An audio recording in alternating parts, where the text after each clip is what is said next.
Hey guys, it's Midnight, bringing you another Fortnite tips and tricks video on how to win in Season 8. But before we get into it, I would love to give just another thank you to all the people who supported me in the past week. I just can't thank you enough. It's been crazy. Leave in the comments on what you thought of my last montage and what song I should do for my 10th. But now let's just get right into the video. So, in this video, I'm going to give you some of my personal opinions on Season 8 and also some tips that can help you get your first victory royale. First, I wanted to talk about the new map changes in Fortnite. With the coming of Season 8 and the ending of Season 7, there's been many map changes throughout Fortnite. Some include the adding of locations Risky Reels, Lazy Lagoon, Sunny Steps, and various other unnamed locations. At the start of every season, the new locations always tend to be hot drops in the first couple of days. This was especially the case with Season 7, where the snow-covered areas were quickly ignored after a few days. But I'm here to tell you that that will not be the case with Season 8. This is because of the new mobility built within the map itself. With the adding of the new location came geysers, cannons, and the volcano itself. These all help with getting around the map quickly and will provoke good players to stay around that area for the rest of the season. Now I'm going to throw some pictures on the screen right here. And the first one is what the hot zones were in Season 7.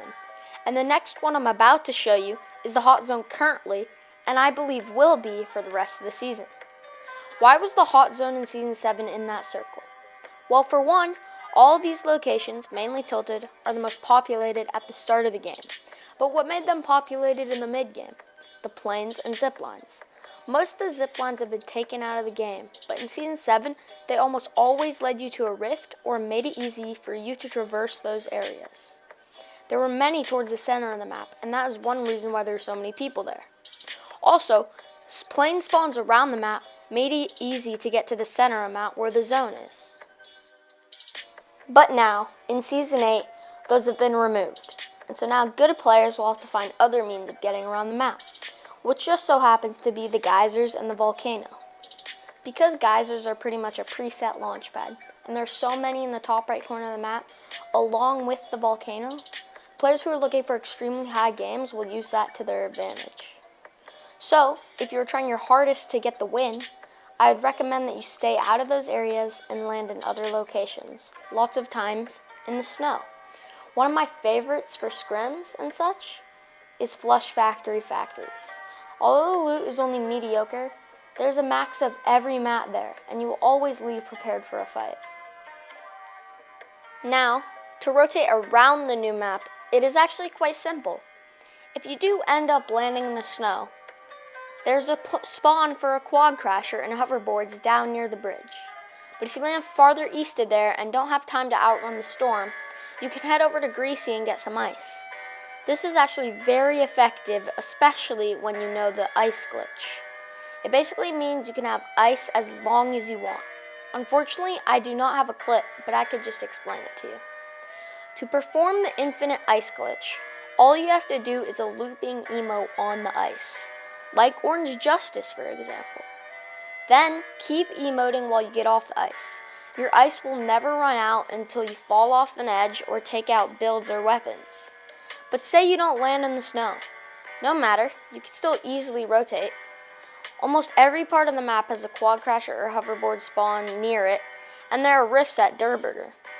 Landing far north from the Sunny Steps or Risky Reels area allows you to go to the volcano and fly to the outskirts of the zone. Another thing about rotations is to do it early. When going for a win, you can't sacrifice any of your health to the storm. When you land in at a location, make sure to finish your fights fast and be aware of where the zone is closing as soon as you can, checking your map frequently. This will not only save you health, but also give you a better game sense of when to fight other teams.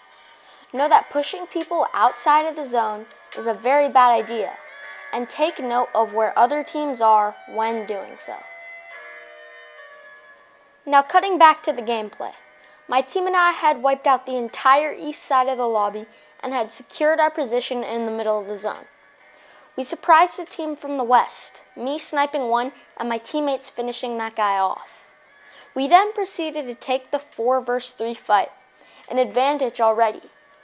Notice how we push a team and never stray too far away from each other. In pubs, squads tend to move in a spread out formation. When we pushed a whole team, they had no idea what to do. This led us to a 4v1 engagement 4 times in a row, increasing the odds of us winning the fight by 4 times. This is a mistake I see so many squads make, and it always ends up bad. I even make this mistake a lot, but I've gotten better at staying near my partners, or at least one of them, the entire game. Do you see how difficult it is for them to defend against us? Apply this to your games and tell your friends this tip. I guarantee that you'll win at least 5% more squad games when doing this. Your squad will be able to roll through teams like it's nothing. Another tip when facing other squads, in the earlier part of the late game, when there's only 2 or 3 more teams left, try to pick off members of both teams and finish them. Hopefully after doing this, you'll have a number advantage fighting the last people, or at least a better number advantage. This happened in our game. We killed the squad right here, and then a 4 vs 3 fight in the end. Now later, you'll end up seeing them, and they do not understand the game. They do exactly what I was just explaining not to. The 3 players were as far spread out from each other as possible. Again, leading to 3 4 vs 1 engagements. And after I sniped this upcoming guy, it pretty much secured the victory.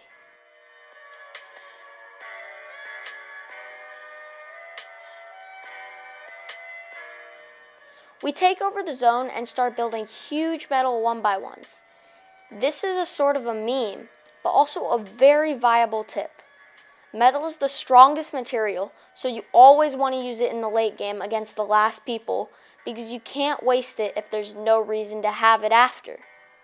We end up sort of wasting it, but that's because we knew these kids were huge bots and we were just messing around with them.